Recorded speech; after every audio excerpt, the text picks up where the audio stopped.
नमस्कार, राधे राधे, जय श्री कृष्ण। आज की हमारी कथा है कलयुग के प्रभाव। अब नारायण जी कहते हैं कि हे नारद जी, अब सरस्वती जी, लक्ष्मी जी और ये गंगा जी नदियाँ बन गई तीनों।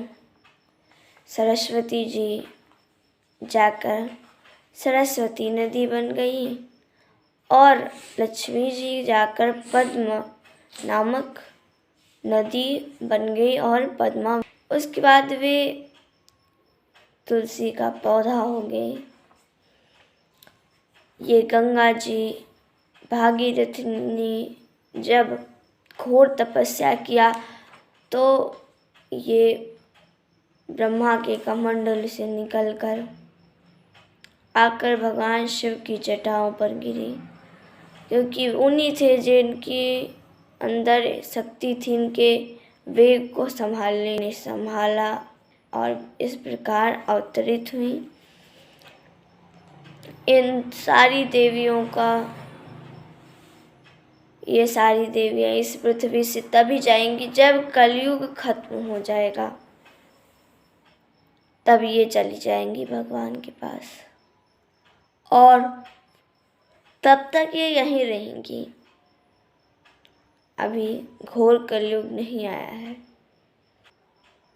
लेकिन जब घोर कलयुग आता है तो लोग सब मतलब वाले हो जाते हैं। कोई किसी को पूछता नहीं है, किसी के अंदर स्वच्छता तक नहीं रहती और कोई तो स्नान करना नहीं चाहता कि अपनी स्वच्छता कर ले। लोग एक दूसरे खाना छीनने पे लगे रहते हैं, अपना नहीं देखते कि कितना है। और लोगों में काफ़ी भ्रष्टाचार होगा, काफ़ी चोर होंगे, उसमें भी चोरी होती रहेंगी। जो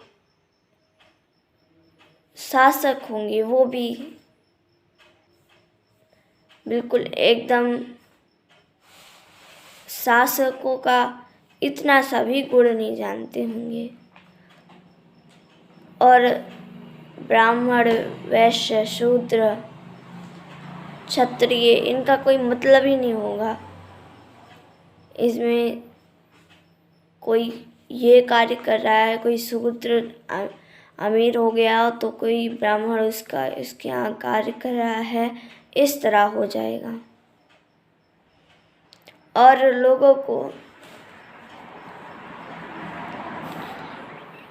कोई भी व्यक्ति अब इतनी स्वच्छता नहीं रखेगा कि अगर हम बाहर जाकर ना खाएं, वो खाएगा।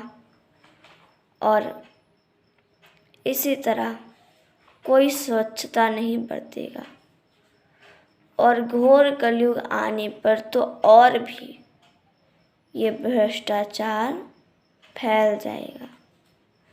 तब भगवान कल्कि का अवतार होगा और वे अपने घोड़े पर चढ़कर इन सारे पापियों को मारेंगे और फिर से एक बार धर्म की स्थापना करेंगे।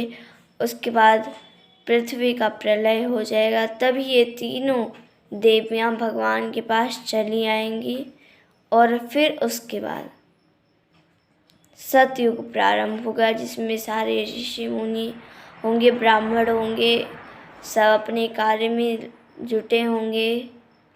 फिर उसके बाद त्रेता युग चलेगा, द्वापर होगा, फिर कलयुग होगा। इस तरह युग चलेंगे। मैंने आपको बताया, अब आप क्या सुनना चाहते हैं आप बताइए। नारायण जी नारद जी से पूछते हैं।